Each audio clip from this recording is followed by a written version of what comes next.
باللہ من الشیطان اللعین الرجیم بسم اللہ الرحمن الرحیم الحمد للہ رب العالمین والصلاة والسلام علی اشرف الانبیاء والمرسلین سیدنا و مولانا ابی القاسم محمد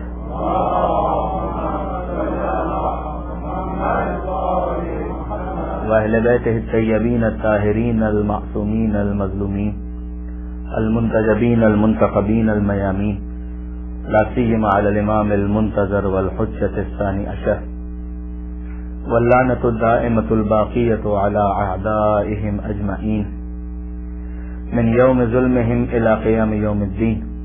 اللهم إنا نرغب إليك في دولة كريمة تعز بها الإسلام وأهله وتذل بها النفاق وأهله وتجعلنا فيها من الدعاة إلى طاعتك والقادة إلى سبيلك وترزقنا بها كرامة الدنيا والآخرة. رب اشرح لي صدري ويسر لي أمري واحلل عقدة من لساني يفقهوا قولي واجعلني خالصا لوجهك الكريم يا الله. صلوات على محمد وعلى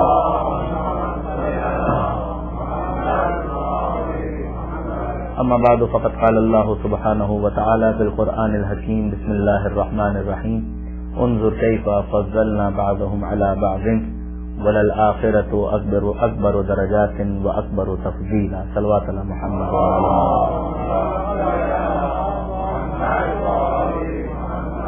برادران عزیز، سورہ مبارکہ بنی اسرائیل کی اس آیت کے ذیل میں میں آپ کی خدمت میں اپنی گزارشات پیش کرنے کی کوشش کر رہا ہوں. ارشاد پروردگار ہے کہ انظر کیف فضلنا بعضهم علی بعض، ذرا دیکھو ہم نے کیسے بعض کو بعض پر فضیلت دی ہے. وللآخرۃ اکبر درجات واکبر تفضیلا، اور یہ اسٹیٹس کا فرق تمہیں آخرت میں بھی نظر آئے گا. فضیلتوں اور درجات کا فرق، یہ ڈفرینس تمہیں وہاں پر بھی نظر آئے گا. جیسے کہ میں نے مسلسل آپ کی خدمت میں عرض کیا کہ یہ فضیلتیں جو دنیا کے اندر پروردگار نے دی ہیں، یہ ظاہر ہے کہ ایک رسپانسبلٹی کے ساتھ، ایک ذمہ داری کے ساتھ جڑی ہوئی فضیلت ہے. جب قیامت کے میدان میں یا آخرت میں پروردگار عالم کی طرف سے کوئی اسٹیٹس دیا جائے گا تو اس کا ایویلویشن اسی بنیاد پر ہے کہ جو نعمت دی تھی اس کو کس طریقے سے یوٹیلائز کیا گیا، وہ جو درجہ وہ فضیلت دی گئی تھی اس کو کس طریقے سے استعمال کیا گیا. اگر اس جگہ پر کہ جہاں خدا اسے استعمال ہوتے ہوئے دیکھنا چاہتا ہے اگر انسان استعمال کرے تو یقیناً پھر میدان قیامت میں پروردگار عالم کی طرف سے وہ فضیلت بھی حاصل ہو جائے گی کہ جس کا کچھ استحقاق انسان کا یا کسی اعتبار سے وہ ڈیزرو کرتا ہے. کہ ظاہر ہے کہ جب اس نے پورا امتحان دیا ہے اور کچھ نہ کچھ اچیو کیا ہے تو ایز اے ریزلٹ اب جو رپورٹ کارڈ اس کے ہاتھ میں آ رہی ہے یہ اس کے نامہ اعمال کا اعلان بھی ہے اور اس کی کامیابی یا ناکامی کا اعلان بھی ہے کہ آیا یہ پاس ہوا یا یہ فیل ہوا. اب اسی کو ڈسکس کرتے کرتے جب ہم چوتھے امام کی زندگی تک پہنچے تو اس کے بعد سے چوتھے امام کے حوالے سے میں نے گزارشات آپ کی خدمت میں پیش کی تھی، اور کل بھی دعا کے حوالے سے اسی اعتبار سے کہ چوتھے امام کی زندگی کا ایک انتہائی اہم پہلو ہمیں دعا کی صورت میں نظر آتا ہے، لہذا اس کو بھی کچھ ہم نے ڈسکس کرنے کی اور ٹچ کرنے کی کوشش کی. اب آئیے آج تھوڑا سا ہم ان اثرات کا جائزہ لیں کہ جو چوتھے امام کے زمانے میں پورے عالم اسلام پر مرتب ہو رہے تھے، وہ ایفیکٹس، وہ آفٹر ایفیکٹس جو کربلا کے واقعے کے بعد ہمیں پورے عالم اسلام پر نظر آتے ہیں. ہم اس کا کچھ جائزہ لینے کی کوشش کرتے ہیں. دیکھیے وہی چوتھے امام کا زمانہ ہے، یہ بات ذہن میں رکھیے گا کہ چوتھے امام کی امامت کا آغاز عاشور کے دن ہوا، جب شام غریبہ کا وقت آیا، اور عصر عاشور آپ کہہ لیجیے کہ جب امام حسین شہید ہوئے ہیں تو اس کے بعد بظاہر جو لیڈرشپ یا امامت کا جو پیریڈ ہے وہ چوتھے امام کا شروع ہوتا ہے اور وہ کنٹینیو رہتا ہے یہاں تک کہ 95 ہجری کے اندر آفٹر 35 ایئرس جب چوتھے امام کی شہادت ہو جاتی ہے حشام بن عبد الملک بن مروان کے زہر کے اثر سے. دونوں روایتیں، ولید بن عبد الملک بن مروان یا حشام بن عبد الملک بن مروان. اور اس حوالے سے بہرحال شیخ عباس قمی منتہی الاعمال کے اندر یہ انالیسس دیتے ہیں اور کہتے ہیں کہ عین ممکن ہے کہ دونوں کے دونوں انوالو ہوں. جیسے کہ حشام بن عبد الملک بن مروان جو ہے وہ خود ولید بن عبد الملک بن مروان کا بھائی ہے، اور یہ دونوں مل کر امور کو چلا رہے تھے. البتہ بادشاہت کے اعتبار سے یا تاج کے اعتبار سے، ملوکیت کے اعتبار سے، رول کرنے کے اعتبار سے ولید بن عبد الملک بن مروان کا پیریڈ پہلے ہے، حشام کا پیریڈ بعد میں ہے. مگر قطع نظر اس سے کہ یہ زہر کس نے دیا اس کا ایک ریزن شیخ عباس قمی وہاں پر بیان کرتے ہیں کہ آپ جانتے ہیں کہ چوتھے امام ہی کی زندگی میں، اس سے پہلے کہ ابھی جو میں نے بات کی اس پر میں آؤں، اس بات کو بھی ذرا سن لیجیے. آپ جانتے ہیں کہ چوتھے امام کی زندگی کے اندر ایک وہ بہت مشہور واقعہ پیش آیا تھا خانہ کعبہ کے پاس، کہ جب ہشام بن عبد الملک بن مروان خانہ کعبہ کے پاس آ رہا ہے، رش بہت زیادہ ہے، بہت کراؤڈی ہے، لوگ طواف کر رہے ہیں، بہت زیادہ رش ہے، جس کے نتیجے میں حجر اسود کے پاس جانے کا ہشام کو موقع نہیں مل سکا. although he was ruler، یا رولر کا کم سے کم بھائی تو تھا، مگر اس کے باوجود رش اتنا زیادہ تھا کہ وہ وہاں تک ایکسس نہیں کر پایا کہ حجر اسود کے پاس جائے اور بوسہ دے سکے، کس کر سکے، اسے پاسبل نہیں ہوا اس کے لیے. ایز اے ریزلٹ وہ دور چلا گیا اور کرسی ڈال کر وہاں پر بیٹھ گیا. اب ظاہر ہے کہ جب بھی اس قسم کی کوئی رائل فیملی ہے اور اگر اس کا کوئی اہم انسان یا اس کا کوئی اہم ممبر آ کر بیٹھا ہو تو وہ اکیلا تو نہیں ہوتا، اس کے ساتھ اس کے آگے پیچھے گھومنے والے پروٹوکول آفیسرز ہو گئے، دوسرے افراد بیوروکریسی والے، یہ سارے کے سارے آگے پیچھے ہوتے ہیں، اس کے باڈی گارڈ، یہ سب کے سب وہاں پر موجود تھے. حسام واز جسٹ ویٹنگ کہ یہ رش تھوڑا ٹوٹ جائے تو اس کے بعد پھر میں جاؤں اور جا کر خانہ کعبہ کے پاس حجر اسود کو بوسہ دے سکوں. اتنی دیر میں اس نے جس چیز کو آبزرو کیا وہ اس کے لیے بڑی شاکنگ بھی ہو گئی، بڑی جیلسی کا باعث بھی بن گئی. اور وہ کیا چیز تھی کہ اس نے دیکھا کہ وہی رش ہے، ابھی کوئی رش کے اندر فرق نہیں آیا ہے، وہی لوگوں کا ازدحام میں کراؤڈ ہے، لوگ اسی طریقے سے طواف کر رہے ہیں. مگر تھوڑی دیر میں ایک شخص آتا ہے اور وہ آنے کے بعد جیسے ہی مجمع کے قریب جاتا ہے طواف بالکل چھٹ جاتا ہے، لوگوں کا رش بالکل راستہ دے دیتا ہے اور چوتھے امام وہاں پر پہنچتے ہیں، حجر اسود کو اطمینان کے ساتھ بوسہ دیتے ہیں اور اپنی عبادت کے اندر مشغول ہو جاتے ہیں. جب یہ چیز دیکھی تو ہشام بن عبد الملک بن مروان جانتا بھی ہے کہ یہ کون ہے، مگر اس موقع پر انجان بن کر وہ سوال اور جواب شروع ہو گیا کہ یہ کون ہے معلوم ہے، کافی میں تو نہیں جانتا کہ یہ کون ہے. اس موقع پر شاعر اہل بیت فرزدق اس نے وہ مشہور قصیدہ کہا جو چوتھے امام کی شان میں تھا، جس کے اندر اس نے کہا کہ اگر یہ کہنے والا کہتا ہے کہ میں نہیں جانتا تو اس سے کیا فرق پڑتا ہے، اگر یہ نہیں بھی جانتا ہے تو بہرحال اسے خانہ کعبہ جانتا ہے، بطحا جانتا ہے، زمزم و صفا جانتا ہے، اور یہ وہ ہے کہ اس نے یہ کیا اور وہ کیا. فرض میں وہ پورا قصیدہ تھا جس کا وہ مشہور شعر بھی ہے کہ یہ وہ ہے کہ جس نے اپنی زندگی میں کبھی لا نہیں کہا، لا کا مطلب عربی میں نہیں، نو، یہ وہ ہے کہ جس نے کبھی اپنی زندگی میں نہ نہیں کہا، لا نہیں کہا، نہیں کہا، مگر تشہد کے اندر فقط ایک مرتبہ اس نے لا کہا. یعنی جب تشہد کہتا ہے تب یہ لا کہتا ہے، اس لیے کہ اس کے اندر کہنا پڑتا ہے اشہد ان لا الہ الا اللہ. تو یہ فقط اور فقط تشہد کے اندر لا کہتا ہے، تشہد کے علاوہ کبھی لا نہیں کہتا، یعنی کسی کو بھی سائل کو لوٹاتا نہیں ہے. اور اگر تشہد کے اندر لا نہ کہنا پڑتا تو یہ زندگی میں کبھی بھی لا نہ کہتا. یہ جو چوتھے امام کے حوالے سے قصیدہ ظاہر ہے کہ اس کے اندر مبالغہ ہے، یعنی ہمارے ینگسٹرز مجھے توقع ہے کہ اتنی تو ادبی لطافتیں اور نزاکتیں اتنی تو وہ سمجھتے ہوں گے لٹریچر کے اعتبار سے، تو مطلب یہ نہیں ہوتا ہے کہ نہ نہیں کہا، اس کا مطلب یہ کہ واگن کبھی بھی نہ نہیں کہا. ایسا نہیں ہے، کہنے کا مطلب یہ ہے کہ جہاں ضروری اور حق کی بات ہو اور وہاں پر نہ کہنا ضروری ہو تو وہیں پر اس نے نہ کہا اور اس کے علاوہ کبھی بھی اس نے نہ نہیں کہا. ورنہ تکلفات کے ماتحت امامت کے کام نہیں ہوا کرتے ہیں. یعنی وہ لکھنؤ والا انداز آپ نے تو بہت سارے حیدرآباد بچن کیا، مگر مجھے نہیں معلوم شاید کوئی لکھنؤ کا بھی ہو، تو لکھنؤ والا جو انداز ہوتا ہے وہ امامت کے کاموں میں تو نہیں کر سکتا. تو مثلا اگر آپ اگر کہیں کہ پانی پیجیے، نہیں آپ پیجیے، کھانا کھائیے، نہیں آپ کھائیے، ایسا تو نہیں ہوگا ہر چیز کے اندر کہ مثلا وہ کہے کہ آپ امام ہیں اور وہ تکلف کے اندر کہ نہیں ہمارا امام کہاں ہے، آپ ہی امام ہے، ایسا تو نہیں ہوگا. عالم نے امام بنایا ہے، وہ ڈیوائن ڈیزگنیشن ہے، تو اس کے اندر کوئی تکلف تو نہیں ہوگا. لیکن خلاصہ کلام یہ ہے کہ جہاں جہاں اس بات حق کی باری ہو، بات ہو، وہاں پر اگر ضروری ہو جائے تو یہ نہ کہتا ہے، ورنہ اس کے در سے کبھی بھی سائل خالی ہاتھ واپس نہیں جاتا. مقصد یہ تھا جب اسے یہ کہہ دیا، اس کا نتیجہ یہ ہوا کہ فرزدق عقاب کا نشانہ بھی بنا، اس کو باقاعدہ گرفتار کیا گیا، جیل کے اندر ڈالا گیا. اور اس کے بعد جب چوتھے امام کو پتہ چلا تو چوتھے امام نے باقاعدہ اس کی حوصلہ افزائی بھی کی، انعام بھی بھجوایا. اس نے منع کر دیا، مگر پھر امام نے اصرار کیا کہ نہیں ہم تمہیں دینا چاہتے ہیں، وغیرہ وغیرہ وغیرہ وغیرہ.